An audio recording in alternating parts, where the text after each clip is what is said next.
다음 주 월요일에 실적 발표를 대기하고 있는 종목들 정리해 보시죠.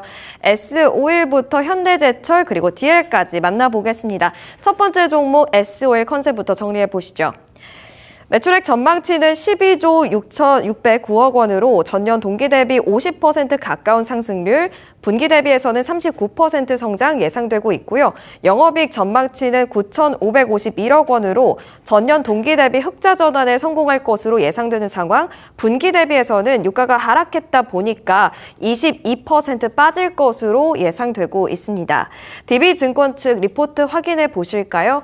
투자 의견을 매수로 유지했고요. 목표 주가도 19만 원으로 상향 조정했습니다. 정제 마진에 집중해보자라는 게 이 리포트의 골자였습니다. 2분기 유가 급락에도 호실적이 지속될 것으로 예상하고 있는 상황인데요. 영업이익 같은 경우는 8,787억 원을 예상하면서 앞단에서 보셨다시피 흑자 전환에 성공할 것으로 예상하고 있고 분기 대비해서는 30% 가깝게 하락할 것으로 예상을 하고 있습니다. 6월에 중동 휴전 이슈로 유가가 급락했었죠. 그렇기 때문에 재고평가 손실 우려가 있었습니다만 이 산유국에서 측정하는 오피셜 셀링 프라이스 OSP는 오히려 가격이 인하되면서 손실이 제한적일 것으로 전망이 되고 있습니다. 정제 마진 같은 경우는 2분기에 있어서 배럴당 20달러에서 40달러 가깝게 급등했습니다. 2배 가깝게 늘었는데 그 영향으로 정유 부분의 영업이익은 4,646억 원 높은 수준이 계속 유지가 될 전망입니다.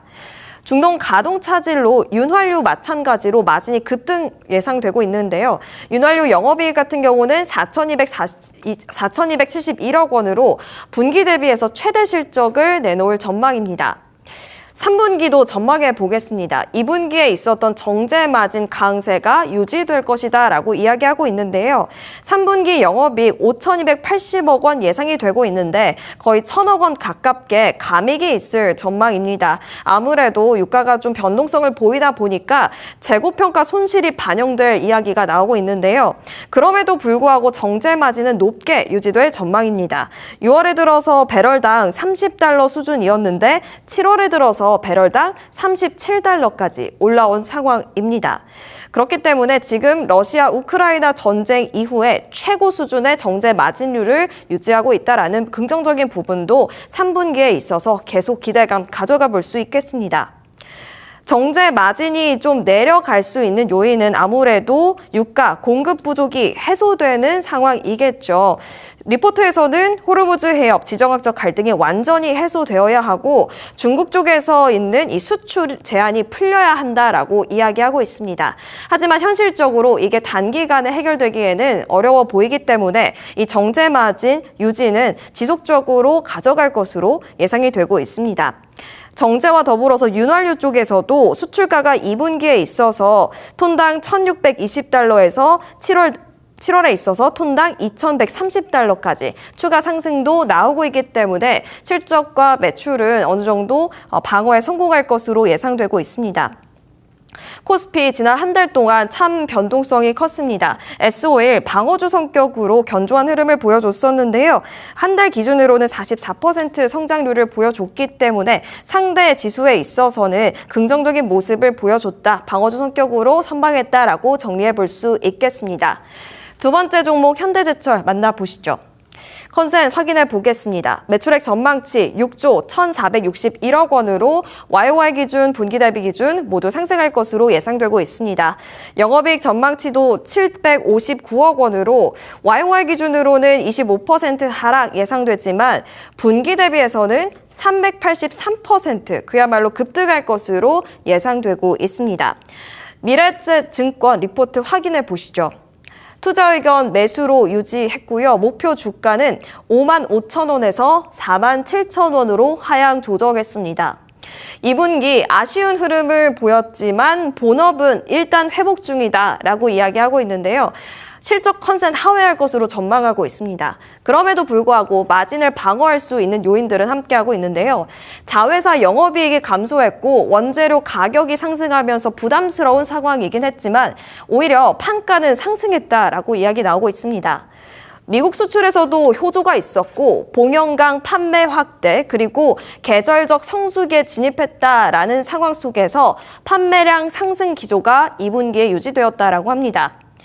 하반기부터 상저하고 흐름 기대해 볼 수 있고 롤마진도 오히려 개선될 것이다라고 전망이 나오고 있습니다. 판재료에 있어서는 원재료 가격 부담 있었고 또 시장 가격도 워낙 요동쳤기 때문에 부담스러운 상황이었지만 오히려 고객사인 완성차에게는 우리 강판 하반기부터 가격 인상할 수밖에 없다라고 주장할 수 있는 상황이 연출된다고 합니다. 봉연강 쪽에서는 착공, 주택 건설 이 부분에 있어서 부진한 흐름이 예상되고 있지만 이것을 상쇄할 수 있는 요인도 있는데요. 반도체 공장 그리고 현대차 그룹이 현재 투자하고 있는 새만금 투자라든지 GBC 건설, 복정 연구단지 쪽에서 이 봉연강 수요가 늘어날 수 있는 상황들이 여러 대기하고 있다고 합니다. 그리고 현재 매출의 3%가 데이터 센터향으로 잡히고 있는데 이 정부의 3대 메가 프로젝트 AI라든지 피지컬 AI 쪽에서 수주가 공시화된다면 구체화된다면 역시나 봉연강의 수요도 함께 늘어날 전망 역시나 함께하고 있습니다. 밸류에이션 매력이 굉장히 높다고 합니다. 정말 초저평가를 받고 있는 종목인데 PBR이 0.17배 수준입니다.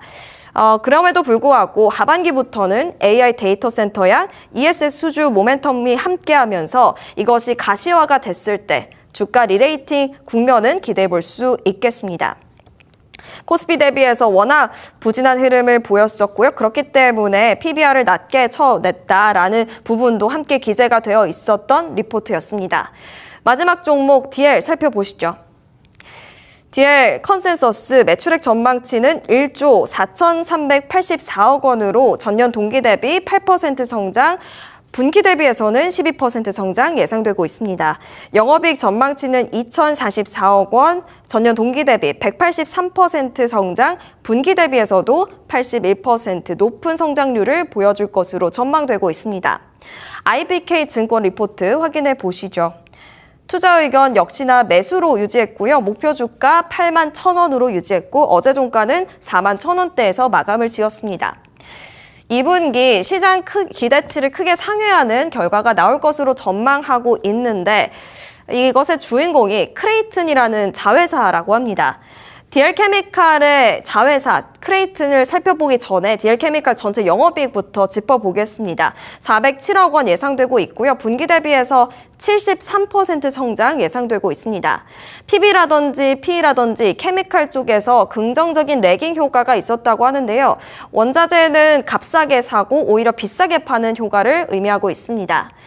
DL케미칼 산하 자회사 크레이튼 실적이 정말 호조를 보이고 있다고 합니다. 전체 실적을 견인하고 있다고 하는데 최근에 이 인력 구조 조정도 했었고 폴리머, 케미컬 부분의 판가 인상도 호조에 영향을 줬었고요. 원달러 환율도 우호적인 환경을 조성하면서 마진 극대화에 성공했다라고 기재되어 있었습니다.